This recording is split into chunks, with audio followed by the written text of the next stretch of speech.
Te rog, vreau doar să mă rog. Pune cartea aia jos, ești arestat, nu este permisă rugăciunea. Arată-mi semnul fiarei de pe mâna ta. De ce mă opriți? Pune cartea aia jos. Rugăciunea nu este permisă, arată-mi semnul fiarei de pe mâna ta.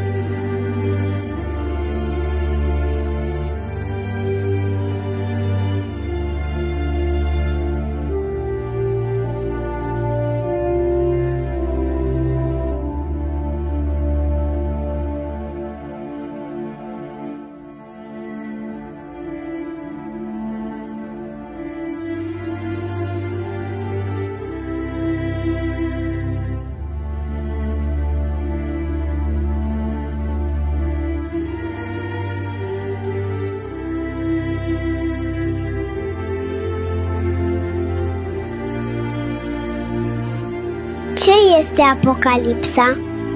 Este sfârșitul.